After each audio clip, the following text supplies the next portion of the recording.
It's now over 8 months since 36 men, women and children were cast away on the remote Hebridean island, Taransay.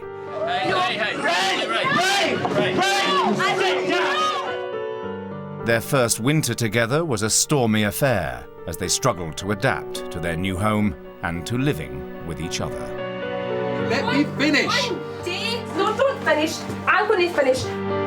The spring and summer months have brought calmer weather to Taransay, but in the new Castaway community things are far from settled. Whatever wants to say to me f***ing face and say tomorrow. If you don't want to say it, well, f*** off. J'accuse. I feel like there's a witch hunt going on now for me.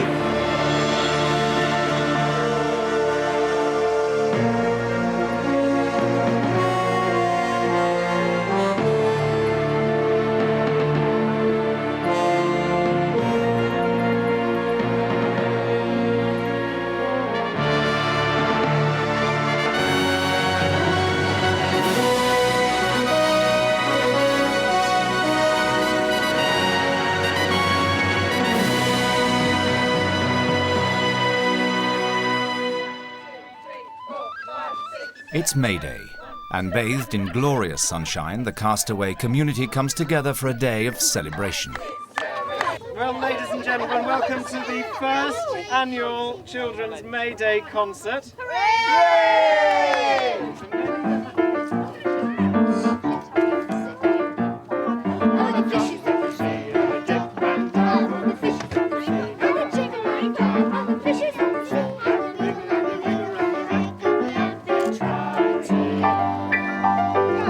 The May Day sunshine is a welcome relief from the 4 months of wind, rain and freezing temperatures that the castaways have had to endure. I can't believe they both did it! Got it away. And Liz spotted it.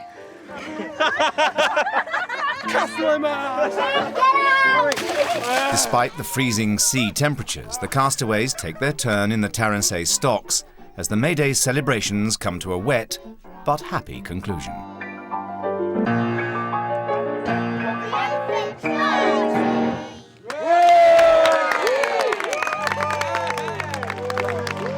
The happy mood of May Day is a stark contrast to the unsettled atmosphere back in March, when Ray Bowyer dramatically left the island and sold his story to a newspaper. The resentment felt by many of his fellow castaways becomes the centerpiece of the May Day festivities. We're making this wicker man in the likeness of a certain individual who is no longer among us.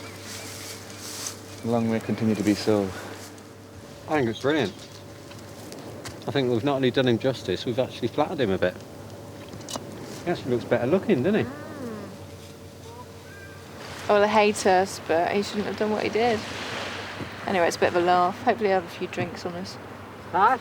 You're right. Yeah. Have a look. I think it's quite sinister to say it's right, really. But it's got the ponytail, it's got that bottom jaw, it's got the glint in his eyes. That is, So I love burn him at the stake. the beer cans for the eyes. I do, very appropriate. What do you reckon? All he needs is a copy of the mirror. And a phone in And a his phone hand. in his hand. And me with the camera. Following objections from some members of the community, the beard and ponytail are removed, and it's simply a wicker man that is ceremoniously burnt that night. But it's clear that Ray's departure from the island, and particularly his behaviour during the final weeks on Taransay, has created suspicion amongst the community. You know I've got to film everything, Ray. Turn the camera off. Ray? During his last days on Taransay, Ray refused to be filmed. But then he had a sudden change of heart. Afraid to let me film him. Ray's list of demands and his erratic behaviour made some of the castaways question Ron's motives for suddenly getting close to him. Whether he meant to have an influence over Ray or not, he did. And I couldn't help, and I almost know I'm not the only person. I perceived and I picked up signals from what Ray was suddenly saying that blatantly hadn't come from Ray. I spoke to somebody and they give me a list of what to say to you. My perception was that he was influenced. Whether Ron knew he was influencing him or not is another question, but that was my perception of it. There's been all sorts of turmoil over the past few weeks, and It all began with Ray's departure, how he went, trust in the community. My part in all of that involves Ron alone, only Ron. And I expressed my view that, in my opinion, Ron had enticed or encouraged Ray to go to the press with his story. There's been a lot of vitriolic stuff spewed about Ron the last few days. Well, I've had a problem in the last couple of months in my relationship with Ron, and that's just because we don't see eye to eye on certain things. And so, you know, there's that in the air, and I suppose you could say that some personal relationships have suffered. Get out of my face! Welcome. Get out of my face! You can turn round. I have just got up! You can turn round. Ron is a powerful man, and I told Ron to his face that I would be scared to say the wrong thing to Ron, and for him to rear up and point in my face and swear, wowee. We'll see, will we? We'll see.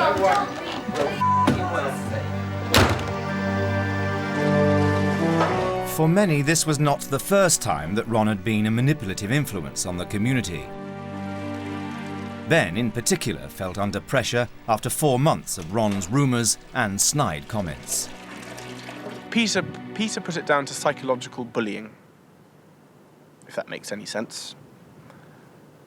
And I've never experienced it before, so that's perhaps why I was so weak in coping with it. But when you're stuck on an isolated island and there's only the 36 of you, it is more affecting, because you've got no one else to talk to, and it's there constantly in your face, happening every day. Ben was one of many to express concerns during a visit by the production team, which prompted an emotional inquest into who said what and about who. If you've got anything to say it to my face in front of everyone, all right? No, I won't calm it, all right? It was just appalling. There were people going around accusing me. J'accuse! Really going into it. You never said to me, do I want to come and hear what you've said about me that was so bad that they wanted me off this island? What did you say? What's this? What's that? What's the other? I'm so shocked that just happened. I'm so shocked. There's not a witch hunt out for you, so you don't shoot them. No, I'm going actually. Inca?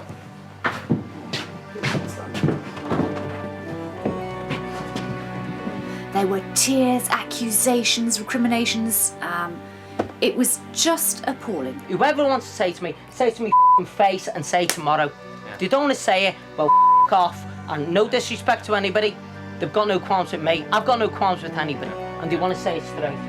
It was the most horrendous thing I've had to live through for a very long time. After the public trauma, the private inquest continues in Ben's pod room. Ron and Ben have not spoken to each other properly in over 2 months. And why is that, Pat? Why is that? It's a competing for affection. I know Ron is jealous of Ben. Though, Gwyn? Is that no, fair? It isn't fair. Why are we having but this it's a human. That's part of being human. Some people are like that. There's nothing you can do about it. People are saying things about Ben that are wholly untrue in front of other people in this community, and there are only 36 people in this community. I don't feel that's fair. I tell him if I don't like what he's saying, I You're very tell strong. him. You've told him that. Maybe not other people have told him. There's 36 people in this island. Maybe Ron can cope. Maybe Ron can cope with you saying it to him, but if other people start saying it or snubbing him, then it's a different story. I think I'm getting feelings like we can say what we want to Ron, and Ron is a bit... He accepts it. Yeah, but other people can't. It was very upsetting. People were deeply hurt, and it's taken over the weekend to sit down and talk with people and try to come up with what's gone wrong and who said what and different things, and we've still not really got to the bottom of it. And that was hard in my room, like I said, with all those people. You know, to try and to have to say to Patrick and Gwyneth, who are very fond of Ron, you know, he's been being horrible to me for a long time. sounds really childish. I feel like a little child again. It's just really weird. I do. I feel like I'm back at prep school or something and, oh, Mum, he's been mean to me, he's been bullying me. Does it feel? That's what it feels like. Everything has to be faced up to. Nothing can be swept under the carpet. No sort of little emotional hang-ups, no insecurities, because they resurface and they resurface. In a bid to improve relations between them, Ben visits Ron's pod room for a chat. Over the last few weeks, Ron, there's been so many little Ben rumours going around, yeah? And there's as small as Gwyneth doing Ben's washing, or as small as Ben using the phone. Teeny things, yeah, which, yeah, you should normally be able to laugh about. But it's sort of like the Chinese water torture where it drips and every day and then suddenly another one comes back. And then suddenly Tammy is told that that Tanya and I are seeing each other and this thing flares up. And then suddenly someone's told this and someone's told that. And to tell you the truth, that all of those little rumours and those little things, they always seemed to work their way back to you. In my eyes, I'm telling you, that's the way it was. They seemed to work their way back to you. You add up things, and so do I. I'm just the same as you. You know, things happen, things are said. You know, we have a communication problem. There's a barrier, there's a mistrust. I've sensed it. I'm usually pretty good at picking up that. I don't know why it's there. People have said that they think, and I don't even understand why it would be, but they've said it must be a jealousy thing. I don't know. I don't know. But I've picked up vibes, Ron, from you coming out. I'm sorry that you feel that. I'm sorry that you feel that. I don't think Ron will have to look that far, because people have openly said that they're intimidated by him, that they find him difficult. He's vaguely accepted that, not entirely. I don't think he fully realises how he can affect some people, like me. I'm sure I don't know what to believe. Maybe he didn't know how it might have been affecting me. A lot of other people saw it. When Ron first came to the island, he was in this room, just sat there, and he said to me, "Toby, there are some people on this island that I will be friends with. And there are some people on this island I won't be friends with all year. Now, I like to see our friendship as a little present that I can unwrap later in the year, which basically means I don't want to be your friend," which was fine by me, but now he must be miserable now because he's alienated himself from everyone. And, when you've said something like that to me, Ron, I'm not going to try and help you out, mate, I'm afraid. It's up to you now, pal.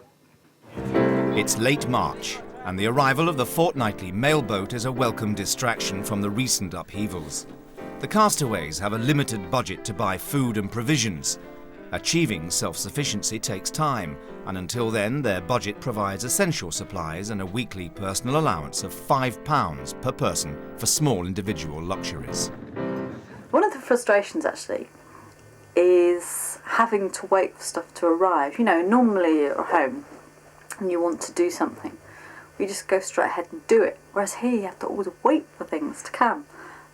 We've been waiting for the fence post for a couple of weeks, we've been waiting for the plough for even longer. You can't just sort of nip down to B&Q and get whatever you need. So you have to learn a fair degree of patience, which is always a bit of a shock to the system for me. On arrival, all supplies are delivered to the kitchen, where they are checked and logged by Supply Supremo Sandy Colbeck, who has restored some order to the supplies chaos of earlier in the year. What had happened is that previously, things would arrive and a lot of things would go missing, or people seemed to hoard things, and that was despite repeated, requests for them not to do it. But it carried on happening. As part of her new regime, Sandy keeps a close eye on the stocks of supplies. Kilo packs, is it? A lot of people don't understand the idea of having limited resources. But I can remember what it was like when I was little, after the war, when there was hardly any money, hardly any food. you had to be careful. You had to make last what you had. And if you ran out of money and food on Thursday and you couldn't go to the shops until Saturday, then Friday you were hungry. More highly prized than any supplies are the mailbags, which have become a key part of the Castaway experience. I mean, I'd never realised how important letters could seem until you're here and it's your only official mode of contact, you know. Yeah. The mailboat comes in, we're all scrambling down there to see what we've got, whether you've got half a dozen, whether you've got 10, whatever it might be.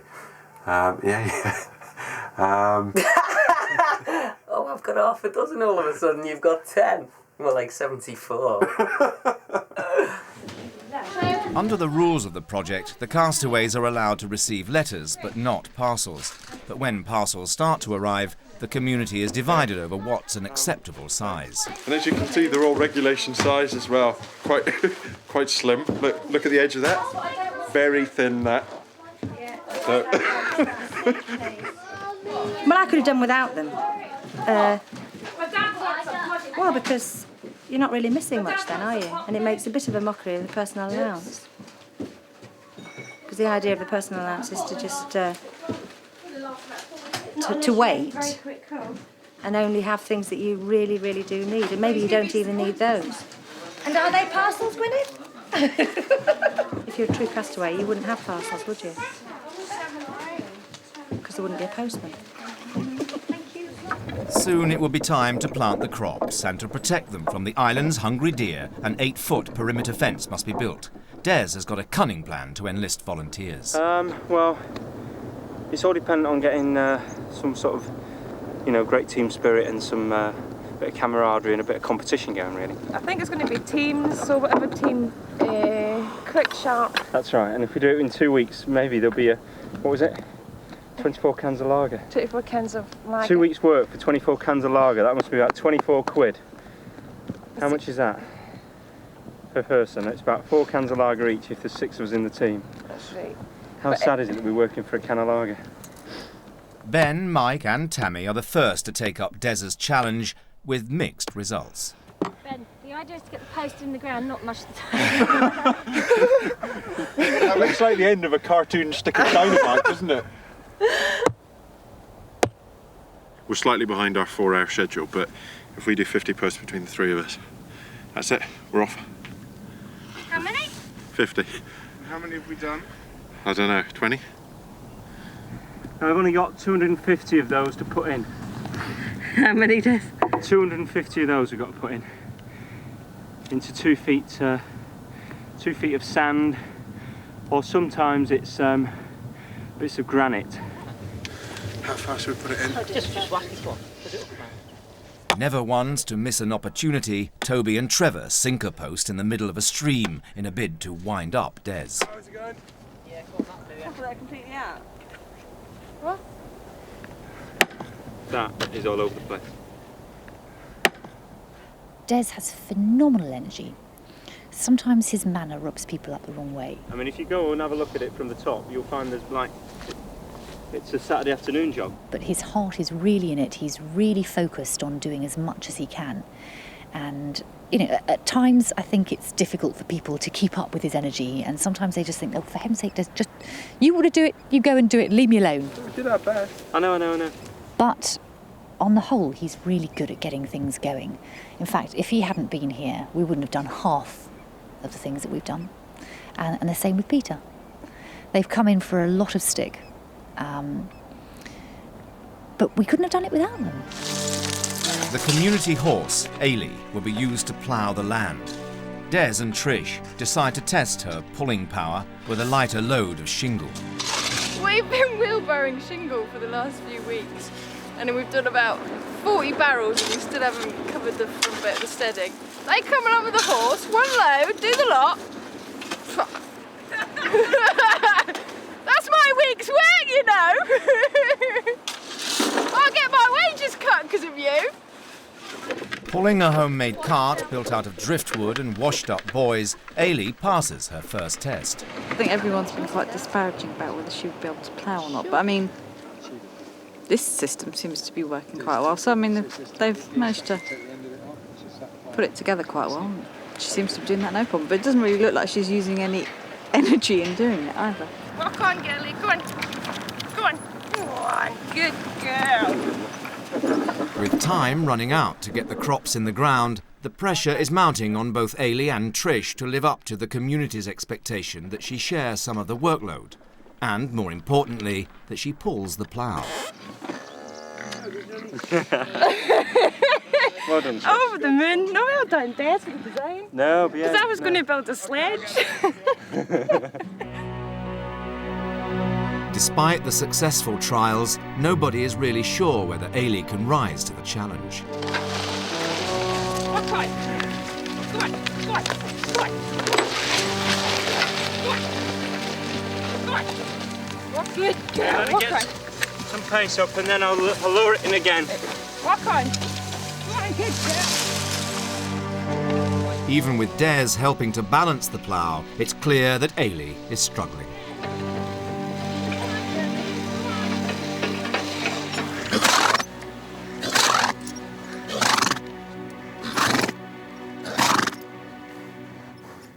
Sure, she's not used to it, Trish, but is that normal? No, not in the first line. She shouldn't be panting that heavy. No.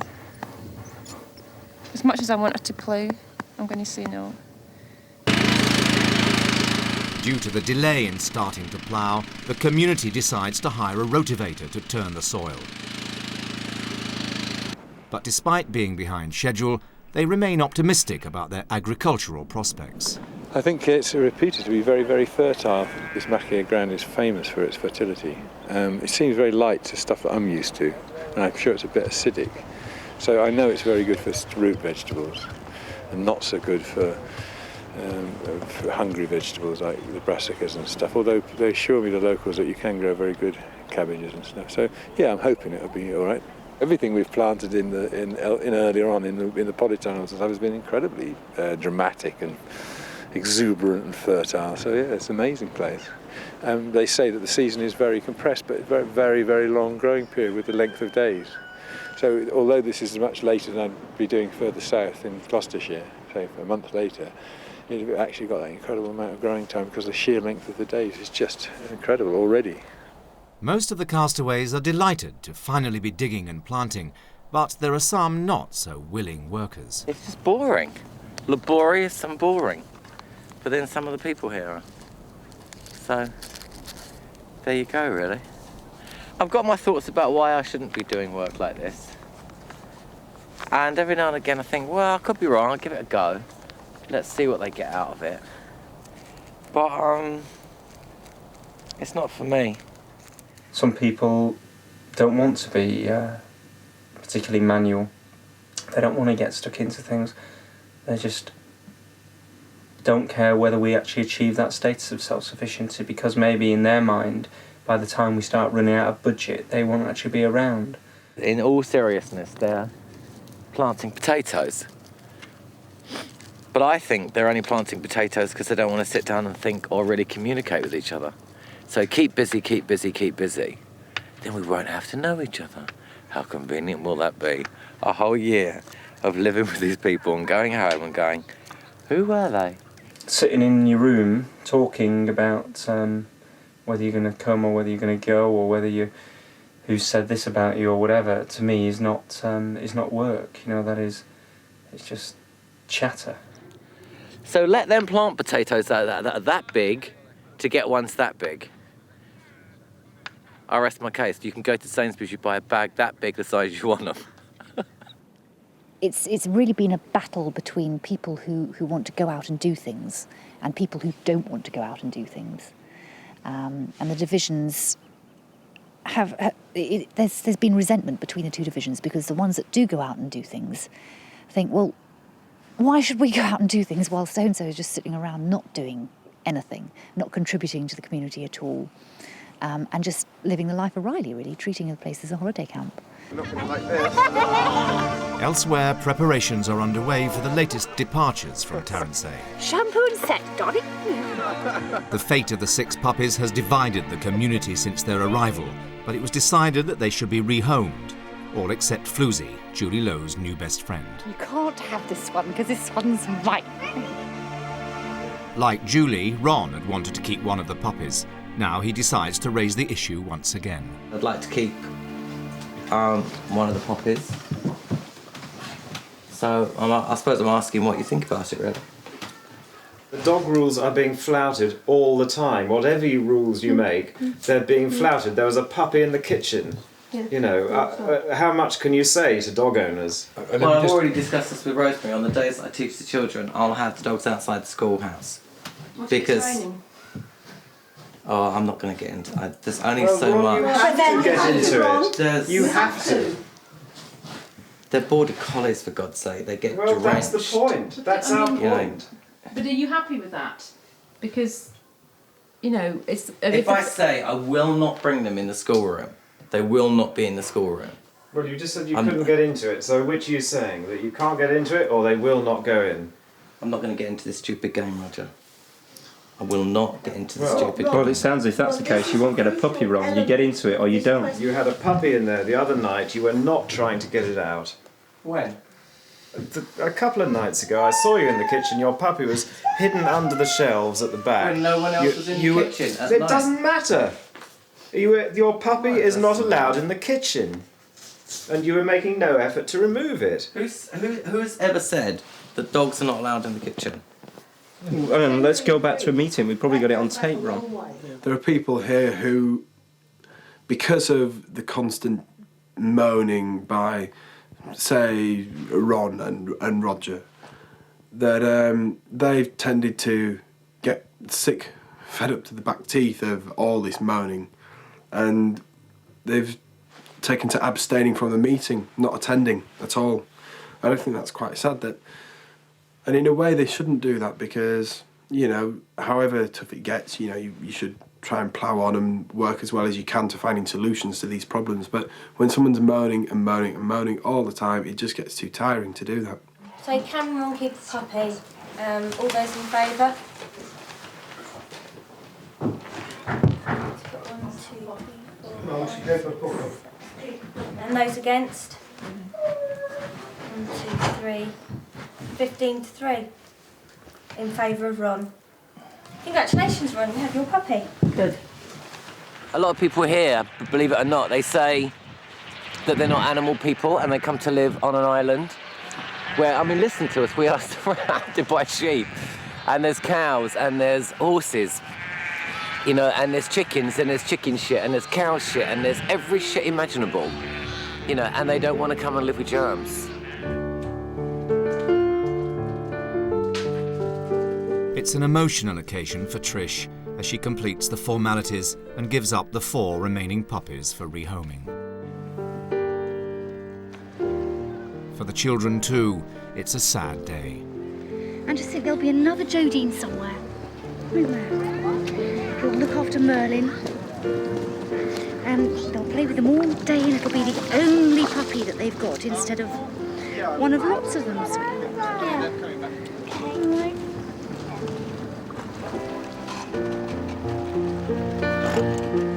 All the fuss over a couple of little puppies. I mean, I'd rather have kept all the puppies and sent some of the people home. It's true.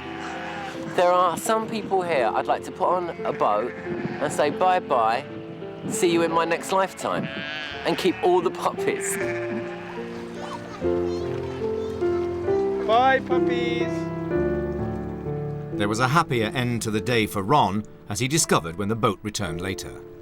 Yeah, the guy that came to collect the puppies and find them new homes, I gave him a cheque to get some... I asked him to get some alcohol and some cigarettes and some tobacco. Contraband. Which we're being discouraged from doing.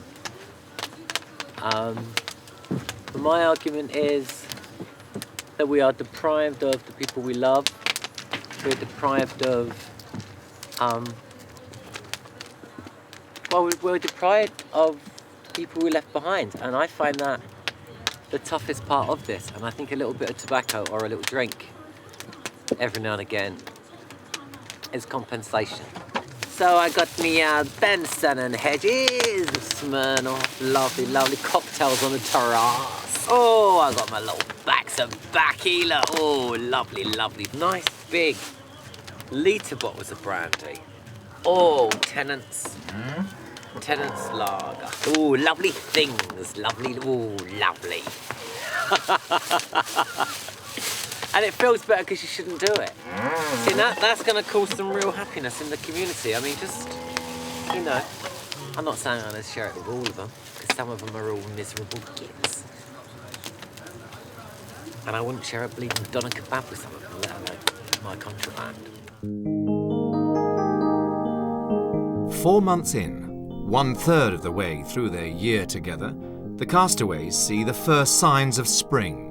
But for some, their thoughts are elsewhere. You had a rough week last week, didn't Yeah. But that was to do with feeling homesick, missing home, which I knew would happen. You know, on a personal level, it's very difficult to deal with certain emotions about missing people. I keep thinking about my family. Some people never mention it, but that's all it needs sometimes, is somebody else to say it, and then they'll open up, and you're all going through the same thing. It's very, very hard to not be able to just pick up the phone and call my dad and my mum. And we're not, you know, I don't call my dad and my mum all the time. It's just now I can't.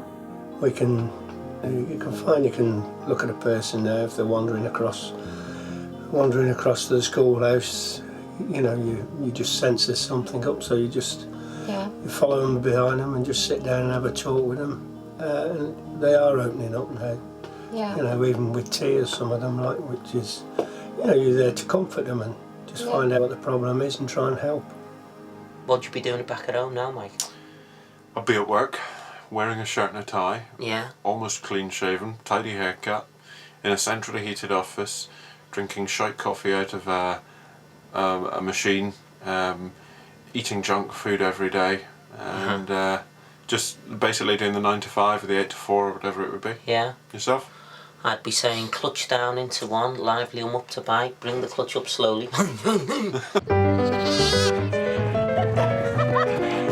There's a familiar scene out in the paddock where Ben's in hot pursuit of some elusive lambs.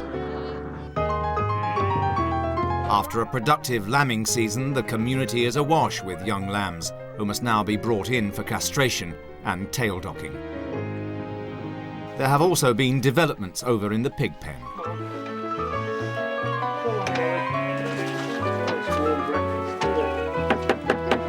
Patrick, Gwyneth and myself are proud parents of a fresh litter of pigs.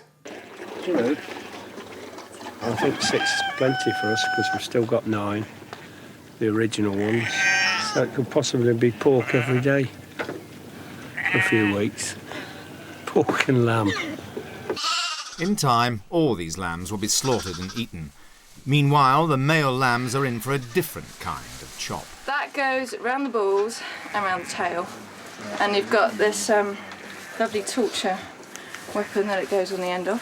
So it's quite hard. Like that, and then... The piglets too need attention and must have their teeth clipped to spare mother pig, Molly, any further discomfort. I've only got one. I actually feel sick. Okay, and I'm pulling Okay, it away. yes. Okay, great. Okay, good boy. A few weeks after she failed to pull the plough, the community awakes to shocking news about Ailey. Tammy's just came and she was banging the door. She just said, "I need to come and see the horse." And I went, "Why? What's wrong with her?" "Oh no, the horse is fine, but there's something sitting in the middle of the field." And I went, "Apple!" It's a cracker of a foal. Absolute cracker of a foal. It's fantastic. He's massive. He's His massive. back leg seems so long. He's not long been born, so he's a wee bit low in his hocks. Is it boy or girl? It's a wee girl, Jodine. It's Can we take it home, Mum? Can we take it home? No, I want to take it home. Oh God, there's not a lot of grass here, is there? Oh God, more hay, more arguments. Oh my God. More debate. Do we keep him or do we send him back? Keep him, keep him. He's so cute, look at him. After weeks of hard slog, the deer fence is nearly finished. Started pulling it. There's a sense of fulfilment also that when you finished a job, start a job and you finish it. Even though I didn't actually start it. Just nice to get it done. Feels a bit like cold, actually, doesn't it? Well, we locked ourselves in, haven't we? We're inside now. Only a YTS and all.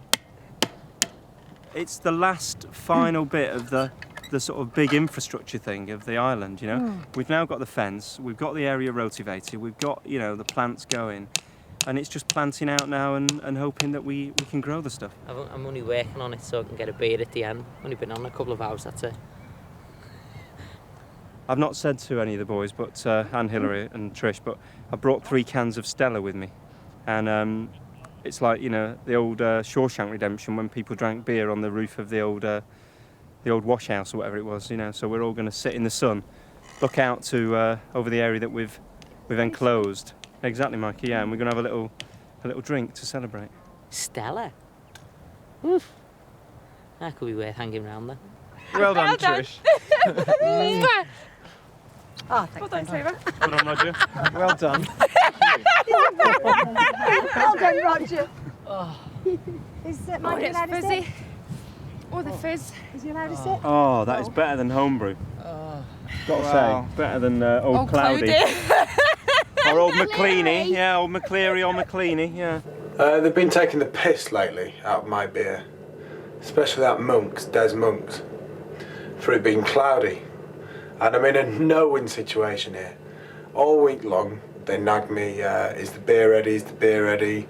And I go, well, not really, but here's your bottle anyway, I advise you to leave it. Some people leave it and it settles and clears, and it turns out to be a nice beer, and other people just drink it straight down. I must admit, I'm one of those people. Happy birthday, Trev! Whether it's a cloudy home brew or a drop of bubbly put aside for a special occasion, the parties always go with a swing. But while the younger castaways have enjoyed themselves without many of the trappings they enjoy at home, they have also discovered unexpected pressures they've had to deal with. It's so weird because here you've got the juxtaposition of being here and supposedly being away from all those sorts of modern trappings and away from makeup and posh clothes and parties and having to care so much about your appearance. But I've also got far more pressure here from my peers because of the way the lads here view me and view the other girls here. Come on, girls! You haven't got any shoes? Actually, take your I've got time. my sandals, which I'll put on. How's sex going then, Mike? You getting any? Sex, well, about as much as Toby. Hey! Oh, getting absolutely Zero. It's not really getting hard, pardon the pun. It's not really getting hard. That's why you're not getting any. The wind blows, mine goes hard. So that what I thought was going to be a sense of freedom has actually become far more pressured than at home. And it all sort of culminated for me really in when everyone went swimming. So we're expecting it to be a little bit chilly. It's lovely colour though today. It's really turquoise, so it's got to be warm. And I think we're going to die. I suddenly felt that there was this huge pressure of, oh, you know, let's try and get Tanya in a swimming costume. And I don't know, that sounds crap. Ready? 1, 2, 3. Woo! Right, team spirit. Come on, Helen. Stop! Bring us up for a race. Hey! March the 29th, we did it! I haven't seen so many shapely bodies in months either. And it was me that felt the pressure. I'm sure it didn't come from them. But at the end of the day, when and everyone went swimming, and I was standing near to a couple of the lads, and they were making very sort of lascivious, is that the right word, comments about Tammy and Philly, and I thought, that's not what I'm about, you know. I'm not here to be leched at. First bit of skin I've seen since last Christmas. When I go out walking in the morning, I get this great sense of release from caring about that side of myself. And then as soon as you come back into the community, all eyes are on you, and there's absolutely no escape at all from anything. Really nice. Cold, but if you stay in there, it numbs you, so you just actually...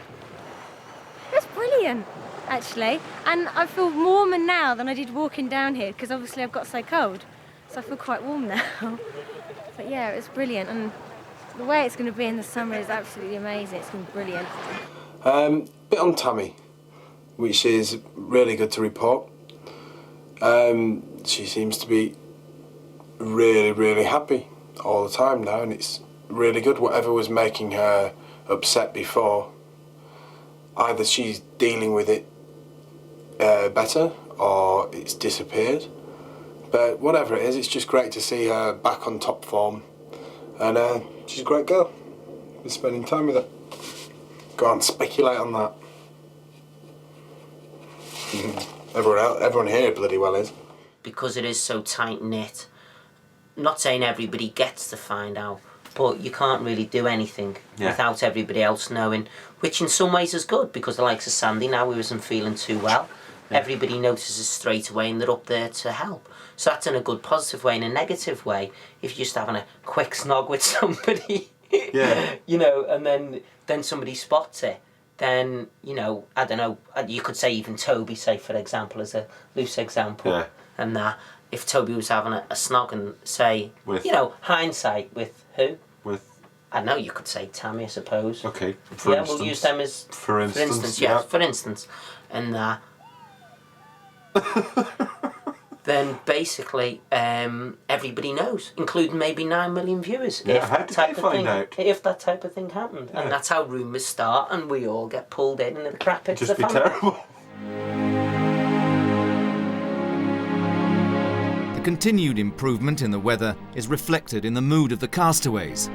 Last week was amazing weather, and it seemed like spring was really on its way.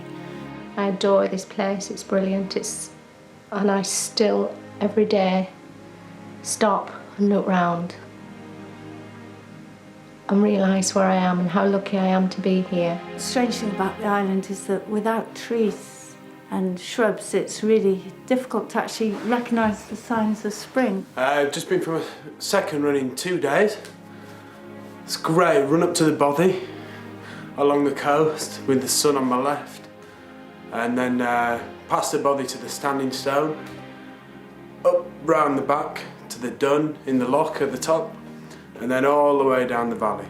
How lucky I am to be here, and when the weather is beautiful like it is today, and I can go outside of my bedroom door and I have an island, a mountainous island to go running on.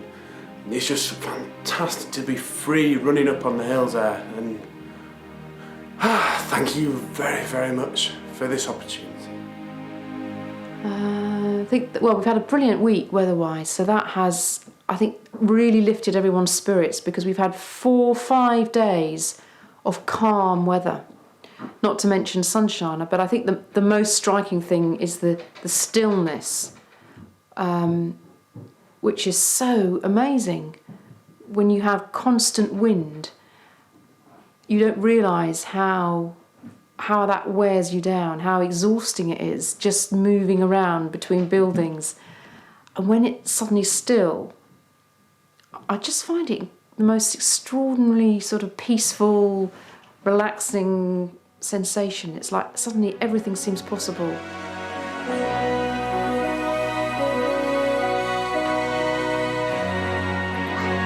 Rosemary's upbeat mood is in part due to the flourishing schoolhouse, which has become the focus for a relaxed timetable of work and play. And what's that one? Which one do you want? Yellow. Yellow, give her the yellow one. Well done. Give it to Kira. No, that one. Felix, your turn. I want to describe how the schoolhouse is blossoming and how it's stimulating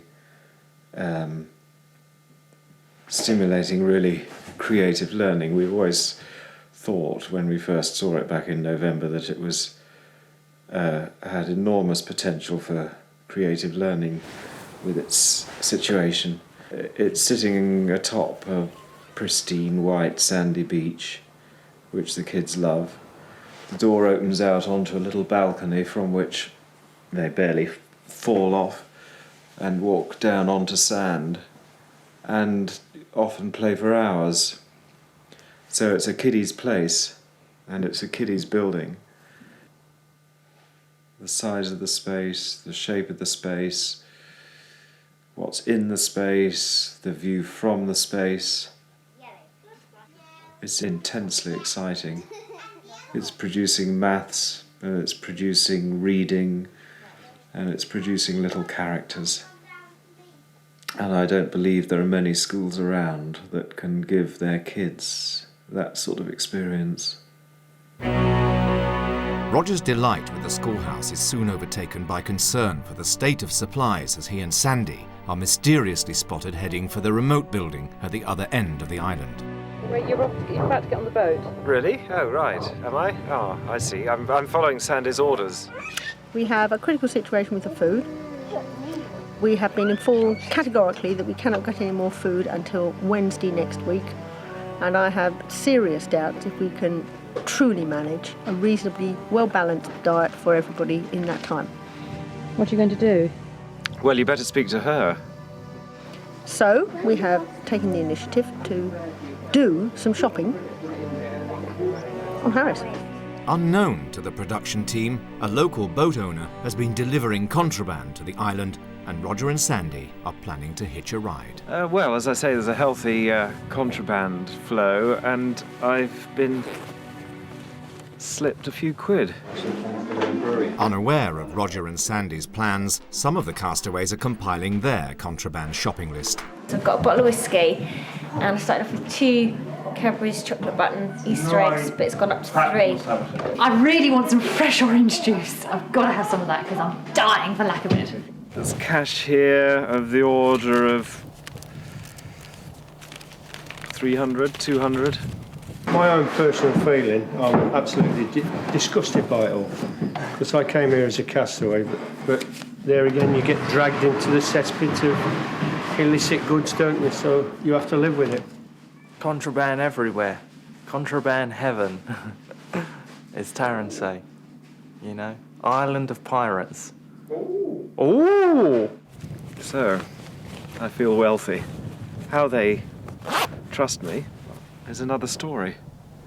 You think they do trust you? I don't think they would have given it to me without some degree of trust. Trust me, I'm a doctor. Good luck, Sand. Thanks, Ron. Good luck, Roger. Thanks. See you soon. And we'll see you when we see you.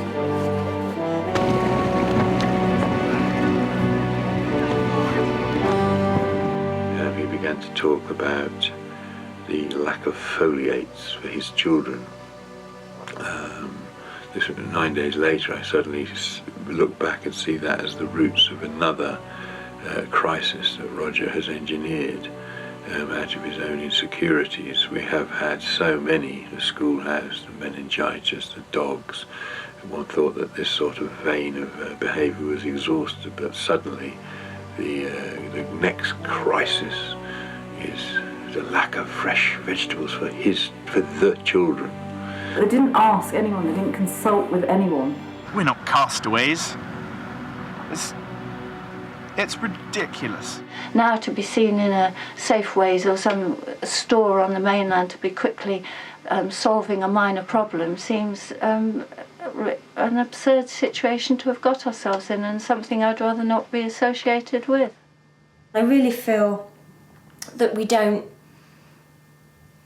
need at present, that a week and a half without vegetables is not an emergency because of what we have around us and what we can use. Right, the next thing is to see if we can find some coffee, because we're right out of coffee due to a shortfall in the order we received last time. Okay, admittedly they're only potatoes, and we got a bag of beetroot and some celery and a bag of onions. But I mean, 6 days left to go. 6 days, and you can make loads of lovely meals with potatoes. 7 days. 7 days. Yeah. But, you know. If they'd been here in January, I mean, we were like, oh, turnips and parsnips. Oh, what can we do today? Next week, oh, more turnips and parsnips. What can we do? And that was all we had. And we managed fine. My way around here, I'll have to keep looking. We have got the fruit and veg. I'm just looking. I don't know my way around the supermarket. Oranges, marmite, they call me there, mushrooms, almonds, apricots, dates, Orange, currants. There was no need for anybody to leave the island at all, and I think the excuse of having lack of food was a feeble one. Of course, all the signs in the supermarket are in Gaelic, facing this way. I can't read any of them. Does this take you back to the selection process, Sandy? I suppose there is an element. Oh, yes. I've come up to the video diary room to register my support for Roger and Sandy in leaving the island and going to the mainland to buy provisions. Following a night off the island, Roger and Sandy return with the supplies. In the bag. What about carry another bag? Now the food's here, everyone is eating that food apart from Toby and Peter, to which again is having mixed feelings. But as far as I'm concerned, everyone is entitled to their point of view, and therefore if they feel that to stress their views they shouldn't eat that food, then let them not eat it. I could be childish and say, oh, I don't want to eat that. Or I could be a hypocrite and eat it. And I'd rather be childish than a hypocrite. It's a no-win situation for me, and I really wish they hadn't gone over. They obviously thought they were going on a mercy mission to go and get us some supplies, but they've upset a lot of people in the process. Trish was hurt, Toby was hurt, Des was hurt, Trevor was hurt, Mike was hurt, I was hurt, Peter was hurt, Sheila was hurt. I think that's a pretty huge proportion of the community. We got you vegetables and fruit and salmon and turkey for Easter and everything that you need to grow. Because you're a growing man. I think the term they used politically here an awful lot. In my opinion, and in the opinion of several others, this is a completely manufactured crisis. Roger and Sandy are brought before the community to account for their actions. Roger and Sandy, I'm a bit disappointed that you two took it upon yourselves to go to the mainland and get food. You've taken away from the community as a whole the option to kind of limit ourselves to portions of food. An element of Castaway again has gone. What I find hard to accept